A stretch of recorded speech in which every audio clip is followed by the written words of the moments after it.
Hey, this is Andrew at Ortwine International. I've got here a factory short-barreled rifle, IWI X95.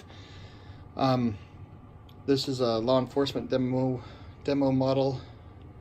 I just had the tape measure out to measure it up. It's exactly 23 inches from the tip of the flash hider to the back of the butt plate.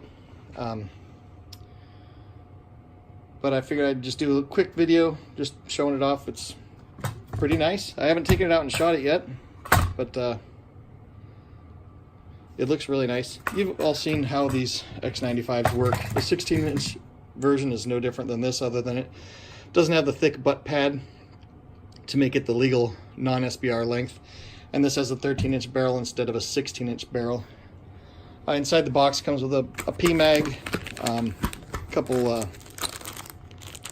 sling swivels, and then this thing, I don't know what the heck that is.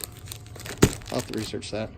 And it comes with a manual, a little IWI thingamabob, and their killer cleaning kit. Their cleaning kit is awesome, but that's about it. Other than that, here's the label on the end of the box.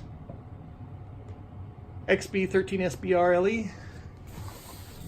This is the X95. It comes in 5.56 only. You've probably seen Colion Noir shooting a 300 blackout version. That's a machine gun. There's only one in existence, and that's it. When I contacted IWI, they said, we don't know if there's going to be a 300 blackout version of this or not. So I guess I'll hit them up at SHOT Show and bug them. But anyway, I got this one to do demos, and I'm going to shoot the crap out of it. I'm probably going to actually order a cutlass for it because I like the cutlass better. Just like the look. I don't know why. But anyway, first look of the factory production IWI short-barreled rifle.